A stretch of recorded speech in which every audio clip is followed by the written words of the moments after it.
Hello friends, मैं हूं अजीज शेख। आप देख रहे हैं movie stock movie explain channel, जिस पर आज मैं बात करने वाला हूं the Falcon and the Winter Soldier के एपिसोड नंबर 3 के बारे में। जिस एपिसोड को देखकर मुझे कौन कौन सी डिटेल मिली है, फिर से एमसीयू के यूनिवर्स से रिलेटेड यानी कि ईस्टर एग और हाँ फैन थियरीज भी, उस पर बात करना तो बनता ही है। भले से ही एमसीयू की तरफ से थियरीज की हालत बुरी क्यों ना की जाए, लेकिन फिर भी फैंस तो फैंस है, जो एक एपिसोड को देखकर थियरी बनाना तो बिल्कुल भी नहीं छोड़ेंगे। इसके अलावा इस वीडियो में मैं आपको और भी काफी सारी डिटेल्स दूंगा, जिन्हें हो सकता है कि आपने इस एपिसोड में बिल्कुल मिस कर दिया हो। चलिए अब इन सारी की सारी स्पॉइलर डिटेल्स को डिस्कस करने से पहले एक छोटी सी रिक्वेस्ट भी बनती ही है, जो कि है इस चैनल को सब्सक्राइब, वीडियो को लाइक और शेयर करने की।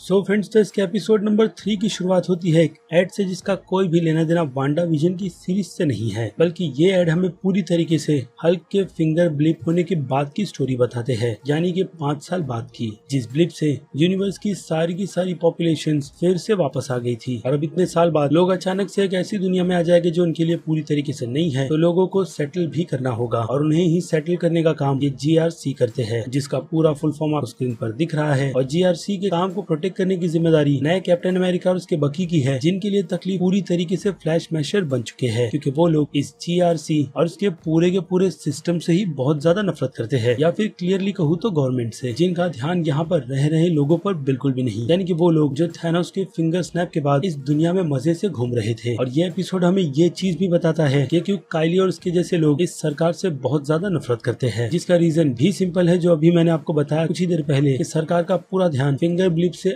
आए हुए लोगों पर है, यानी जो पीछे छूट गए हैं उन पर सरकार कोई भी ध्यान देने के मूड में बिल्कुल भी नहीं। और वो लोग काफी ज्यादा भुखमरी में रह रहे हैं, जिनके कैंप्स को संभालने की पूरी जिम्मेदारी फ्लैग स्मैशर यानी कि काइली मॉर्गन के लोगों ने ले रखी है, जो जगह जगह पर जीआरसी के राशन से भरे हुए अड्डे पर हमला करते हैं और वहाँ से राशन चुराकर अपने कैंप वालों को दे देते हैं, ताकि वो लोग भरपेट खाना खाए। यानी कि काइली का मकसद एक हिसाब से ठीक है, लेकिन उसके लिए गए डिसीजन बिल्कुल भी नहीं, क्योंकि इस एपिसोड में वो सरकारों तक अपनी बात पहुँचाने के लिए जीआरसी के ऐसे ही किसी कैंप में काफी सारे गार्ड और सिविलियंस को मार देती है, ताकि सरकारों को पता चले कि कुछ लोग, या फिर कहूँ वो लोग जो थैनोस के फिंगर स्नैप के बाद इस दुनिया में बच गए थे, सरकार से बहुत ही ज्यादा नाराज है। और अगर सरकार ने उन पर भी ध्यान नहीं दिया तो फ्लैग स्मैशर्स ऐसे ही तबाही मचाते रहेंगे, क्योंकि ये ग्रुप सुपर सोल्जर्स का है, जिनकी गिनती अभी तक तो इसके 3 एपिसोड्स के हिसाब से टोटल 8 की है। क्या पता डॉक्टर नीगल की कंफर्मेशन के हिसाब से ये गिनती और भी ज्यादा की हो सकती है, क्योंकि डॉक्टर नीगल ने सुपर सोल्जर सीरम टोटल 20 बनाए हैं, जो सारे के सारे कैरियर्स के लोगों के पास है। और वही सुपर सीरम पावर ब्रोकर को चाहिए, जिसके लिए डॉक्टर नीगल काम करता है, यानी कि काफी तगड़ा कैरेक्टर, जिसके सिर्फ अभी तक नाम को ही इंट्रोड्यूस करवाया गया है, ना कि उस पूरे के पूरे बंदे को। और इसके अलावा मैड्रापुर जैसी सिटी में भी पावर ब्रोकर का राज चलता है, जो फिलहाल तो फैन थियरीज के हिसाब से शेरन कार्टर है। जी हाँ, क्यों, तो उस पर मैं इस वीडियो में आगे बात करूंगा, क्योंकि अभी तक कैरली का पूरा चैप्टर खत्म नहीं हुआ है, जिसे मैं जल्दी से खत्म कर आपको उसकी और डिटेल दे देता हूँ। इस एपिसोड में वो अपने साथियों के साथ जीआरसी के राशन के बेस पर हमला करती है, जहाँ पर गवर्नमेंट ने काफी सारे राशन को ऐसे ही बेमतलब का ठूस कर रखा हुआ है। और अब उसकी इस हरकत से, यानी कि वहाँ के लोगों को मारने की हरकत से, यूएस एजेंट और उसके पार्टनर का काम काफी ज्यादा बढ़ गया है, और वो किसी भी कीमत में फ्लैग स्मैशर के ग्रुप के लोगों को बिल्कुल भी नहीं छोड़ेगा, जिसकी तलाश में वो उनके उस ठिकाने तक पहुँच जाता है जहाँ लास्ट हमने कैरली और उसके ग्रुप के लोगों को देखा था। लेकिन वहाँ पर कैरली फिलहाल तो है नहीं, और वो बंदा यूएस एजेंट और उसके लोगों से नहीं डरता, जिसके बाद वो सीधे यूएस एजेंट के मुंह पर थूकता है। और हम यहाँ पर देखते हैं जॉन वॉकर के टेम्पर को लूज होते हुए,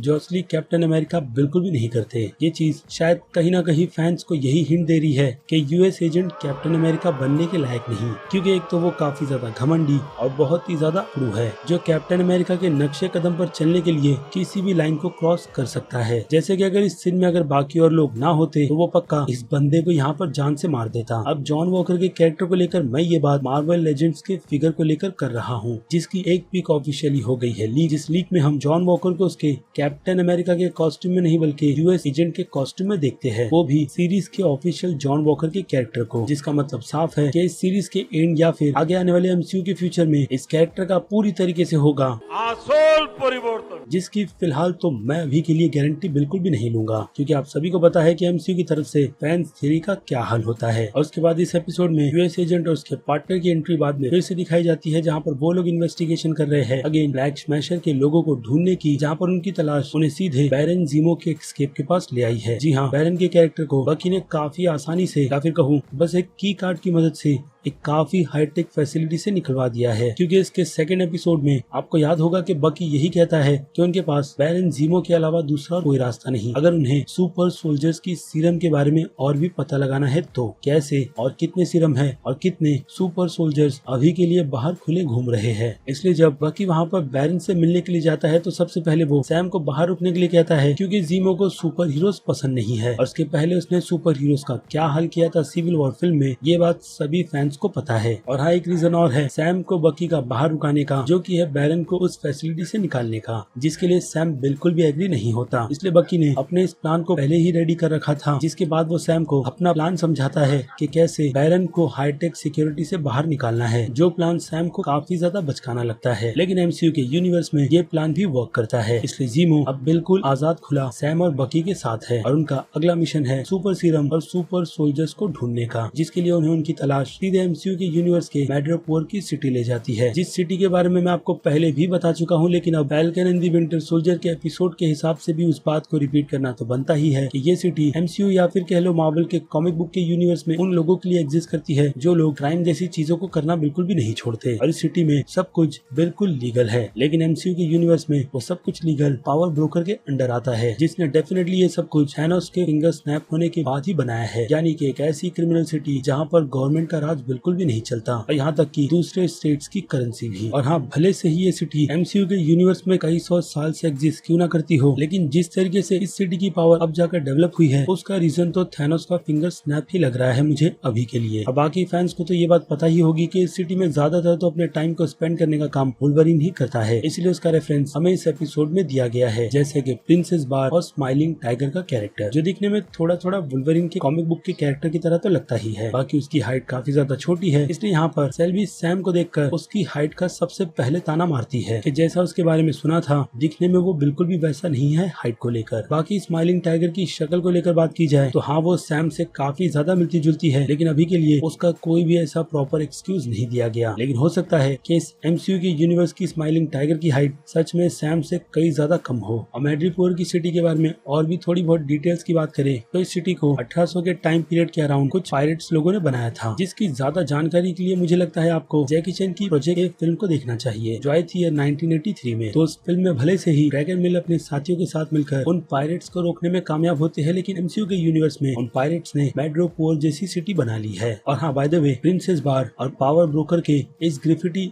आर्ट के अलावा हमें एक लोगो एक एप का भी दिखाया जाता है, जो शायद से एक ईस्टर एग के तौर पर रॉय मैकपेरी या फिर कहूँ एप मैन के कैरेक्टर का हो सकता है। अब ये एप मैन एम्बाकू का कैरेक्टर नहीं है, बल्कि एक अलग ही कैरेक्टर है, जिसकी अगर कोई और डिटेल निकल कर आएगी तो मैं इस कैरेक्टर के बारे में बात जरूर करूंगा, क्योंकि अभी के लिए तो बात करना बिल्कुल भी ठीक नहीं बनता, क्योंकि इस लोगों को देखकर सिर्फ ये ईस्टर एग एप मैन तक नहीं बल्कि गोरिल्ला मैन पर भी आकर रुकता है, जिसका सामना मार्वल की कॉमिक बुक में वुल्वरीन के कैरेक्टर से हुआ था। तो चांसेस गोरिल्ला मैन के ज्यादा है ना कि एप मैन के, क्योंकि वो कैरेक्टर डेयरडेविल की कॉमिक बुक से बिलोंग करता है। और अब मैड्रिपोर की एक और फैन थियरीज की बात करें तो फैंस का अंदाजा इस सीरीज में ओमेगा रेड के भी होने का है, जो अगर निकल कर आ गया ना तो बाय गॉड कहूंगा फैंस का तो दिल खुश हो जाएगा, क्योंकि ये कैरेक्टर एमसीयू में आने के लायक का है, जिसकी एग्जिस्टेंस से एक्समैन भी एमसीयू के यूनिवर्स में एग्जिस्ट करेंगे। और अब आ जाते हैं फिर से यूएस एजेंट पर, क्योंकि उसका टॉपिक अब तक पूरा खत्म नहीं हुआ है, और जहाँ पर मैंने उनकी बातचीत को इस वीडियो में छोड़ा था वहाँ पर वो दोनों ज़ीमो के भागने की इन्वेस्टिगेशन कर रहे थे, जिस पर उनका शक पूरी तरीके से बकी और सैम पर है कि शायद ज़ीमो को भगाने में इन दोनों का हाथ हो सकता है। और अगर ऐसा कुछ हुआ तो यूएस एजेंट डेमार को ये भी कहता है कि वो इसके लिए कानून के रूल्स तक को तोड़ने के लिए बिल्कुल रेडी है, यानी कि वो सीधे बकी और सैम से भिड़ने वाला है चीजों को बिल्कुल ठीक करने के लिए। यानी कि डीसी के पीस मेकर की तरह यूएस एजेंट भी शांति के लिए कितनी भी अशांति भंग कर सकता है जब तक उसे पीस ना मिले, क्योंकि पीस मिलने के बाद जॉन के हिसाब से सारी की सारी चीजें बिल्कुल ठीक हो जाएगी, जिस पर गवर्नमेंट उन दोनों से क्वेश्चन नहीं पूछेगी, जो हमें याद वांडा विजन के टाइलर के कैरेक्टर की दिलाते हैं, क्योंकि इसकी सोच भी कुछ इसी तरीके की थी व्हाइट विजन को लेकर। यानी आगे के एपिसोड में ये भी देखना बहुत ज्यादा इंटरेस्टिंग होगा कि कैसे यूएस एजेंट अपने प्लान के साथ इन दोनों को फंसाने की कोशिश करेगा, क्योंकि कहीं ना कहीं एक और थियरी को जोड़ा जाए तो फैंस का ये भी कहना है कि जॉन को खुद के लिए सुपर सोल्जर सीरम चाहिए, जिसकी डील शायद उसने पावर ब्रोकर से की होगी, जो अनफॉर्चुनेट उसे टाइम पर नहीं मिली, और इसीलिए वो काइली और उसके लोगों के पीछे भी पड़ा हुआ है। और जैसा दावा इसके एपिसोड नंबर 2 में यूएस एजेंट ने किया था कि उसके पास कोई भी सुपर स्ट्रेंथ नहीं है, उससे तो ये बात भी साफ होती है कि यूएस एजेंट बकी जैसे कैरेक्टर के सामने ज्यादा टाइम तक बिल्कुल भी नहीं टिक पाएगा, या फिर हो सकता है कि उसने सुपर सोल्जर सीरम ली हो। अब हू नोस कि असल में सच क्या है।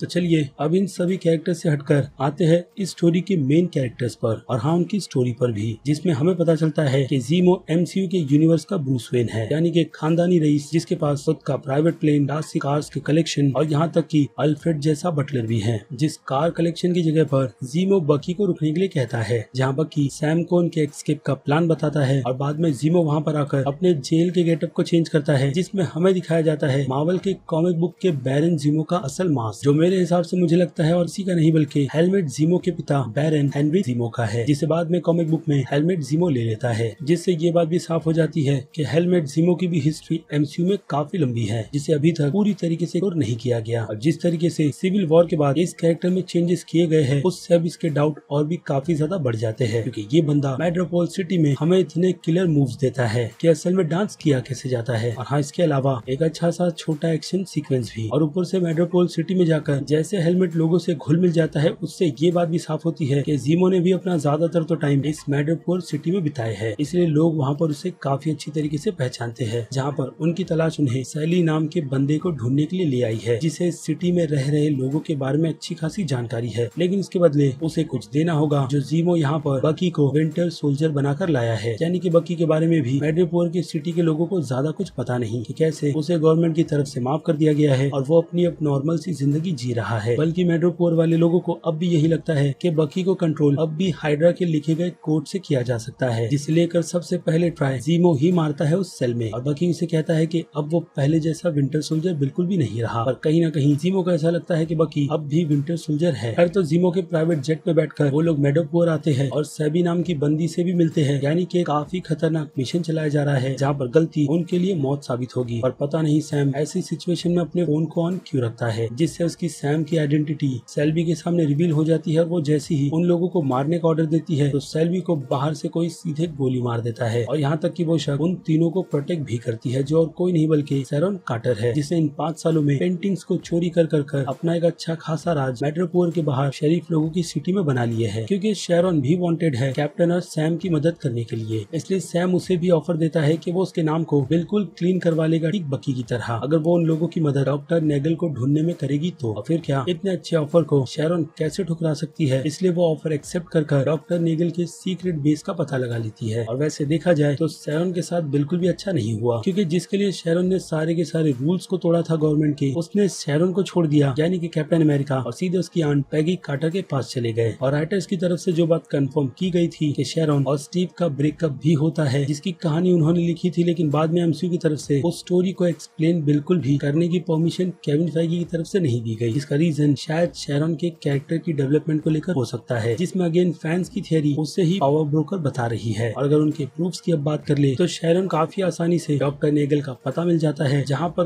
काफी आसानी से काफी सारे हिटमैन भी आ जाते हैं उन लोगों को मारने के लिए, जिन्हें बाहर मारने का काम शेरॉन अकेले कर रही है, जो अंदर जाकर डॉक्टर नेगल का सामना तक नहीं करती, ताकि वो शेरॉन को ना पहचाने। और इसके अलावा उन तीनों के साथ यूएस भी वापस नहीं जाती, बल्कि वो वहाँ से सीधे अपने बॉडीगार्ड के पास जाती है और उसे कहती है कि उन लोगों के सामने काफी बड़ी प्रॉब्लम क्रिएट हो गई है, जिसकी डिटेल अगेन इस एपिसोड में रिवील नहीं की गई, और ना ही ये कंफर्म किया गया है कि शेरॉन ही एमसीयू के यूनिवर्स की पावर ब्रोकर है। वेल, तो कभी कभी फैंस की थियरी कुछ इस तरीके से निकल कर आती है कि उस पर काफी आसानी से बिलीव भी हो जाता है, लेकिन एमसीयू वालों का काम है फैंस की उन्हीं थियरी को पूरी तरीके से गलत साबित करना, जो कि मुझे लगता है इस केस में कहीं ना कहीं तो होगा ही। अब आते हैं फिर से शेरॉन को छोड़कर जीमो, सैम और बकी पर, जिन पर सेल्बी की मौत के बाद काफी बड़ा प्राइस रख दिया गया है, वो भी क्रिप्टो करेंसी में। इसलिए वो लोग अब इस मेट्रोपोल में जितना ज्यादा रुकेंगे, चीजें उनके लिए और भी ज्यादा खराब होती चली जाएगी। इसलिए वो लोग डॉक्टर नीगल से इन्फॉर्मेशन निकालकर वहाँ से सीधे चले जाते हैं, लेकिन उसके पहले हमें दी जाती है वहाँ पर डॉक्टर नीगल की तरफ से काफी सारी डिटेल्स, जिसकी कुछ डिटेल मैं आपको इस वीडियो में पहले बता चुका हूँ कि डॉक्टर नीगल को पावर ब्रोकर ने हायर किया था, लेकिन क्यों, उस पर बात कर लेते हैं कि विंटर सोल्जर को हाइड्रा में पूरी तरीके से एक्सपोज करने के बाद सीआईए वालों ने डॉक्टर नीगल को सुपर सोल्जर सीरम बनाने के लिए इसे हायर किया था। और हाँ, कॉमिक बुक में डॉक्टर नीगल अकेले नहीं थे इस सुपर सोल्जर सीरम को बनाने में, बल्कि उनके साथ कर्नल वॉकर प्राइस का कैरेक्टर भी था, जिसे अब तक फिलहाल तो एमसीयू के यूनिवर्स में इंट्रोड्यूस नहीं करवाया गया। और हो सकता है कि वो कैरेक्टर और कोई नहीं बल्कि थंडर रॉस हो, जो बाकी सुपर सोल्जर सीरम के लिए ब्लैक विडो के पीछे भागेगा। यानी कि कहीं ना कहीं एक और थियरी को यहाँ पर ऐड किया जाए तो उन 20 सीरम में से कुछ सीरम शायद से नताशा अपने साथ लेकर भागी है। एनीवे, तो फिर से आते हैं स्टोरी पर, जिसमें डॉक्टर नीगल अपने सुपर सोल्जर सीरम को जैसे ही कंप्लीट करने वाले थे तो हो गया थैनोस का फिंगर स्नैप, जिसके कारण से वो भी डस्ट बनकर गायब हो गया। और जब 5 साल बाद वो रिटर्न आया तो CIA वालों ने उस प्रोग्राम को ही बंद कर दिया था। जिसके बाद हुई यहाँ पर एंट्री पावर ब्रोकर की, जिसने डॉक्टर नेगल के सुपर सोल्जर सीरम पर अपने पैसे लगाए और उसे इसका अच्छा रिजल्ट मिला भी। लेकिन अनफॉर्चुनेट ब्लैक स्मैशर के लोगों ने यानी कि कार्ली और उसके लोगों ने सारी की सारी चीजों पर पानी फेर दिया और शायद कार्ली को उसके बाकी के लोग उसी मेट्रोपोल सिटी में मिले होंगे, जिनका करियर आम जिंदगी में ठीक बिल्कुल भी नहीं चल रहा था। लेकिन मेट्रोपोल में उन्हें इसके अच्छे खासे पैसे मिल रहे थे, लेकिन उनका मकसद या फिर कहूँ गोल क्या था उस पर वो बाकी सभी लोग बिल्कुल श्योर नहीं थे। इसलिए कैली की एंट्री से उन्हें गोल मिला चीजों को बिल्कुल ठीक करने का, और अब कैली और उसके जैसे बाकी लोग सुपर सोल्जर्स बन गए हैं, जो लोग पावर ब्रोकर का सामना करने के लिए बिल्कुल रेडी है, और हाँ गवर्नमेंट के सिस्टम का भी, जिनसे अब उनकी लड़ाई काफी ज्यादा लंबी हो गई है। लेकिन कायली के काफी वीक पॉइंट की बात करें तो उसका सबसे बड़ा वीक पॉइंट की माँ डोया मैडानी थी, जिसकी डेथ हमें इसी एपिसोड में दिखाई गई, और उसके फ्यूनरल को अटेंड कायली शायद इसके अगले एपिसोड में करेगी, जहाँ पर उसका पीछा करते हुए यूएस एजेंट और सैम भी पहुंच सकते हैं। बाय द वे डोया मैडानी कायली की असली माँ नहीं बल्कि वो थी जिसने काफी बुरी सिचुएशन में उसका और उसके जैसे लोगों का ध्यान रखा, जो चीज हमें ये भी बताती है कि डोया ही वो शख्स थी जिसने उन लोगों को सहारा दिया जिन्हें गवर्नमेंट पूरी तरीके से भुला चुकी थी, और अपनी माँ के उसी सपने को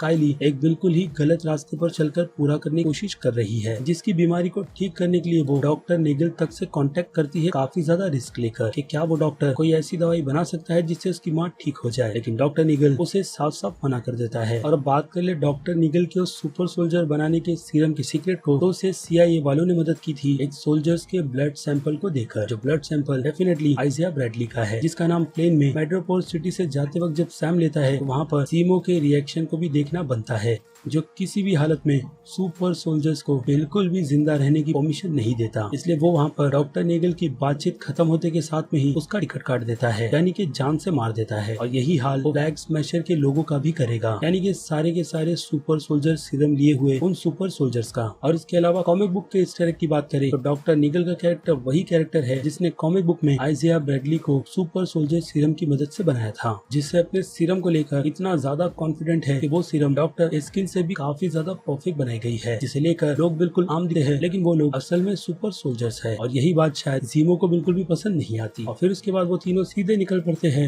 लैटविया के रीगा सिटी में, जहाँ पर उन्हें अपनी तलाश को ब्लैक स्मैशर के लोगों को ढूंढने के लिए कंटिन्यू रखनी है। तो उसी प्राइवेट जेट में जिक्र कैप्टन की शील्ड का भी होता है कि उस शील्ड की हिस्ट्री कुछ लोगों के लिए अच्छी है तो काफी लोगों के लिए बुरी भी, जिसके हिसाब से सैम को उस शील्ड को गवर्नमेंट को देना नहीं बल्कि तोड़ देना चाहिए था। लेकिन बकी उसे समझाता है कि जब तक वो शील्ड स्टीव के पास थी तो उसने उसका बिल्कुल सही इस्तेमाल किया, और स्टीव की नजरों से वो बिल्कुल सही थे सैम को चुनकर। इसलिए बकी के हिसाब से भी नया कैप्टन अमेरिका सैम को ही बनना चाहिए, ना कि जॉन वॉकर को, जो गवर्नमेंट के हिसाब से तो ठीक है लेकिन बकी और बाकी दूसरे एवेंजर्स के हिसाब से बिल्कुल भी नहीं, जहाँ तक मुझे ऐसा लगा है। क्योंकि रोडी का भी डिसीजन हम वहाँ पर बिल्कुल साफ साफ देख सकते हैं इसके पहले एपिसोड में, जब सैम कैप्टन अमेरिका की शील्ड को गवर्नमेंट के हवाले करता है। खैर तो रीगा पहुँचने के बाद बकी सैम और जीमो को आगे जाने के लिए कहता है, जिसमें से हो सकता है कि जीमो अपने फैमिली के मेमोरियल पर जाए, जो जगह पता नहीं। दोनों ही ट्रेलर्स में बहुत ज्यादा डिफरेंट है। अब इसके डिफरेंट के पीछे MCU के एडिटर्स का हाथ है या फिर फैंस को गुमराह करने की कोशिश, उसका पता तो इसके आने वाले एपिसोड्स में ही चलेगा। तो इसलिए आते हैं बकी पर, जिसने वहाँ पर किसी के होने का सेंस कर लिया था, वो भी इन किमोए बीन्स की मदद से, जिस टेक्नोलॉजी को यूज होते हुए हमने ब्लैक पैंथर फिल्म में काफी अच्छी तरीके से देखा है। यानी कि बकी को वकांडा में रहकर काफी अच्छा खासा नॉलेज हो गया है वकांडन टेक्नोलॉजी को लेकर। और फिर हमें वहाँ पर पता चलता है कि उससे मिलने के लिए वहाँ पर और कोई नहीं बल्कि डोरा मिलाजे की सेकंड इन कमांड ओई आई हुई है, जो उससे जीमो का पता पूछ रही है। क्योंकि जीमो ने जो कुछ भी सिविल वॉर फिल्म में किया था उससे किंग तचाला की मौत हुई थी, और इससे ये बात भी साबित होती है कि वकांडा वाले अपने हर एक उस क्रिमिनल पर नजर रखते हैं जिनका कोई भी लेना देना वकांडन हिस्ट्री से होता है। और इसके भी एग्जाम्पल की बात करें तो वो है क्लॉ का कैरेक्टर, जिसकी लंबी हिस्ट्री को वकांडा वालों ने किस तरीके से फॉलो किया है उसकी डिटेल हमें ब्लैक पैंथर फिल्म में मिलती है। यानी कि अब बकी की मुश्किलें काफी ज्यादा बढ़ने वाली है, जिसका अंदाजा इस एपिसोड के एंड होते हुए इसी सीन को देखकर लग जाता है। और हाँ, एक और बात, मेट्रोपोल में काफी लोगों ने बकी को फाइट करते हुए अपने कैमरे में रिकॉर्ड किया है, और अगर वो वीडियोस ऑनलाइन लीक हो जाएगी तो यूएस एजेंट का शक भी बढ़ेगा और उसे काफी ज्यादा छूट इन तीनों को पकड़ने के लिए भी मिलेगी। वेल, तो ये थी सारी की सारी details the Falcon and the winter Soldier के एपिसोड नंबर 3 से रिलेटेड, जिसे लेकर आपकी क्या राय है उस बारे में मुझे कमेंट कर जरूर बताइएगा। और हाँ, वीडियो को लाइक कर भी। तो चलिए अब खत्म करते हैं वीडियो को यहीं पर। मैं हूँ अजीज शेख, आप देख रहे थे movie stock movie explain channel, जिसे अगर आपने अभी तक सब्सक्राइब नहीं किया है तो सब्सक्राइब कर लीजिए और बगल में बने हुए बेल आइकन के साथ साथ नोटिफिकेशन को भी ऑल पर क्लिक कर दीजिएगा। बाकी मैं मिलूंगा जल्दी आपसे दूसरी किसी वीडियो में किसी और फिल्म या फिर किसी और सीरीज के एक्सप्लेनेशन के साथ। तब तक के लिए आप मेरे चैनल के बाकी दूसरे वीडियोस को एंजॉय कीजिए और टिल देन बाय।